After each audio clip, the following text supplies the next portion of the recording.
Assalamualaikum warahmatullahi wabarakatuh.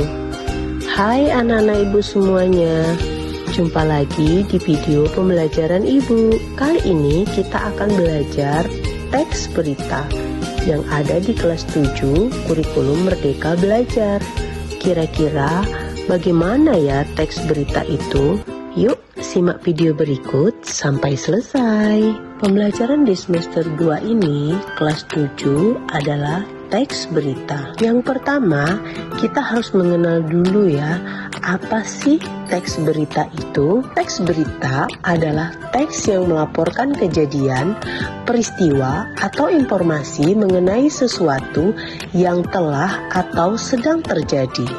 Penyampaian berita ini bisa kita lakukan secara lisan, yang sering kita dengar dan lihat di televisi. Dan ada juga yang disajikan dengan tulisan, seperti media cetak, koran, majalah, dan surat kabar lainnya. Jadi ada dua jenis cara penyajian berita ya. Ada yang bisa disajikan melalui media elektronik, dan ada juga yang bisa disajikan dalam media cetak.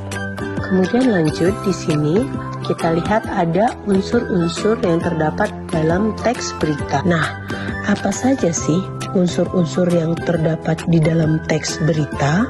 Unsur yang terdapat di dalam teks berita, yang pertama, judul berita. Jadi, setiap cerita harus ada judulnya.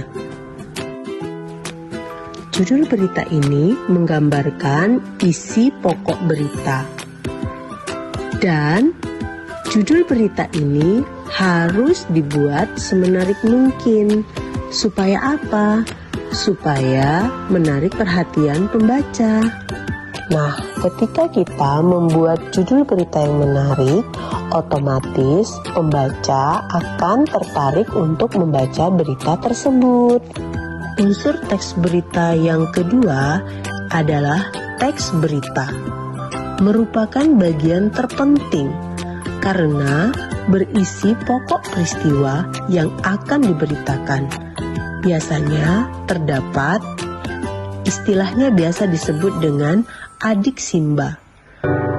Apa, di mana, kapan, siapa, mengapa, dan bagaimana. Jadi misalkan kita ambil contoh unsur apanya ya. Jadi berita apa yang sedang dibicarakan? Misalnya berita yang sedang dibicarakan adalah